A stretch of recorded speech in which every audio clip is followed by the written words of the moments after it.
నిజంగా పోలీస్ అంటేనే ఆ పవర్ అలాగుంటదోల్లా.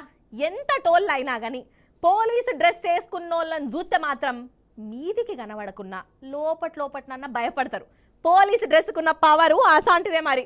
అందుకే కాదల్లా మన సాయి కుమారు ఏమనేది, కనిపించే ఈ మూడు సింహాలు నీతికి, న్యాయానికి, ధర్మానికి ప్రతీకలైతే కనిపించని ఆ నాలుగో సింహమేరా ఈ పోలీస్ అని గదిరించిండోళ్ళ ఒక సినిమాలందరినీ కదా. ఇగో ఈ డైలాగు బాగా పట్టుకున్నట్టున్నాడోళ్ళ ఒకడు ఏం చేసిండో ఎరికేనా? చూడురి ఏం చేసిండో. ఇగో ఈడ నెత్తికి వరకు కాగితం కప్పుకొని పోలీసోళ్ళ నడమ నిల్చున్నాడు చూడురోళ్ళ. దిష్టి బొమ్మ లెక్క. వీడు పోలీసు అట. అంటే ఒరిజినల్ పోలీసు కాదు, ఉత్తుత్తి పోలీసు. ఇక వీని కళాపోషణ ఎట్లుంటదో నేను చెప్తా.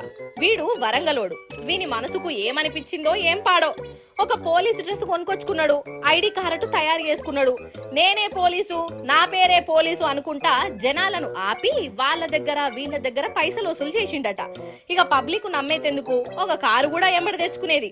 అగో నెంబర్ చూడు, ఫ్యాన్సీ నెంబర్. ఇంకా ఇక ఇది కూడా దొంగ కారే కావచ్చు. అయితే జనాలు మంచిగా నమ్ముతున్నారు కదా, ఈ దంతేందో మంచిగానే ఉన్నది, మస్తు గిట్టుబాటు అయితాంది. ఇక గిట్లనే 3 పువ్వులు 6 కాయలు లెక్క వెలిగిపోవాలే, దేవుణ్ణి మొక్కాలే అని అనుకున్నాడు కావచ్చు. శ్రీశైలం మల్లన్న గుడికి పోయిండోల్లా. ఇక ఆడ చూడు ఇంకా పెద్ద బిల్డప్. పోలీసు అనుకుంటా ఐడి కార్డులు చూయించుకుంటా విఐపి దర్శనం చేసుకునే ఉపాయం చేసిండు. కానీ వీని ఓవర్ యాక్షన్ కు గుడి కాన్నే ఉన్న ఆఫీసర్లకు ఎందుకో అనుమానం కొట్టింది. ఎంక్వైరీ చేస్తే ఇగో దొంగ పోలీస్ అని నాటకము ఇట్లా బయటపడ్డది.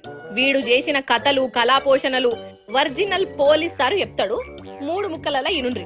తెలంగాణ రాష్ట్రము వరంగల్కి చెందిన కుసుమ ప్రశాంత్ అనే అతను మా దగ్గరికి వచ్చి, నేను సైబరాబాద్ కమిషనరేట్లో ఆర్ఎస్ఐగా పనిచేస్తున్నాను, నాకు విఐపి దర్శనం కావాలి, అదేవిధంగా పోలీస్ గెస్ట్ హౌస్లో ప్రోటోకాల్ రూమ్ కావాలని చెప్పి అడగడం జరిగింది.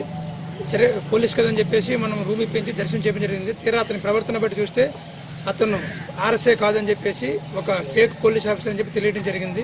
అదేవిధంగా అతని గురించి ఎంక్వైరీ చేయడం చేస్తే ఇంతకుముందు కూడా ఇతను ఇదే విధంగా నేను ఆర్ఎస్ఐ అని చెప్పేసి పోలీస్ స్టేషన్లో మధ్యస్థం చేస్తానని చెప్పేసి గట్కేశ్వర్ పోలీస్ స్టేషన్ లిమిట్స్లో ఒక వ్యక్తి దగ్గర 40,000 ఫోన్పే కూడా చేసుకున్నాడు. అదేవిధంగా ఇతను చదువుకునేటప్పుడు ప్రిపేర్ అవుతూ కొంతమంది పోలీస్ ఆఫీసర్స్ ఫోటోలు పెట్టుకుని అదేవిధంగా పోలీస్ ఆఫీసర్తో పరిచయాలు పెంచుకుంటూ నేను ఆర్ఎస్ఐగా పనిచేస్తానని చెప్పి అందరినీ జనాలు బెదిరించి దందా చేస్తున్నాడు. ఆగనట చూసిన రానోళ్ళ దొంగలు కూడా పోలీసుల అవతారంలకు మారిపోయి ఎట్ల కొంపలు ముంచుతాన్రో. సరే ఇక దొంగోడంటే నాకు ముచ్చట యాదకొచ్చింది. పనుల పని ఇప్పుడు మనము ఆంధ్రాకు పోదాం పాన్రోల్లా. గుంటూరు జిల్లా పొన్నూర్లనొల్ల బంగారం దుకాణంలా దొంగలు చేసిన కథ చూడాలి.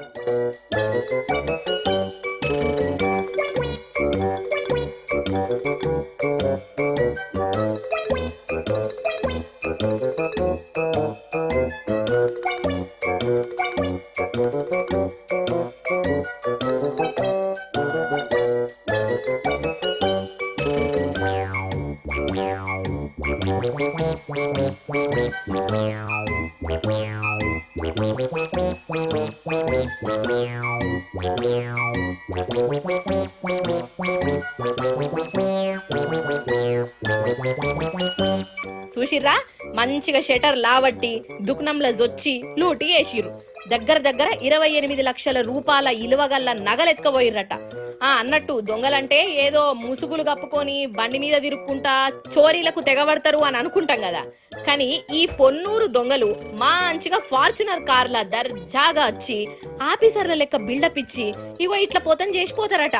కానీ ఈ దర్జా దొంగలు జనాలకు దొరికిర్రుల్లో వాళ్ళు ఈపు సాపు వేసి పోలీసులకు అప్పచెప్పిర్రు. అగ చూడవు, వీడే ఆ ఫార్చునర్ కార్లు వచ్చి దొంగతనాలు చేసే దేడిదిమాగ్గాడు. చూసిర్రా ఎట్లా మోపైర్రో దొంగలు. అయినా జమానానే గిట్లా మారిపోయింది పటు. మంచోడెవడో మంది కొంపలు ముంచేటోడు ఎవడో ఏమి సమజ్ కాకుండానే అయితాంది.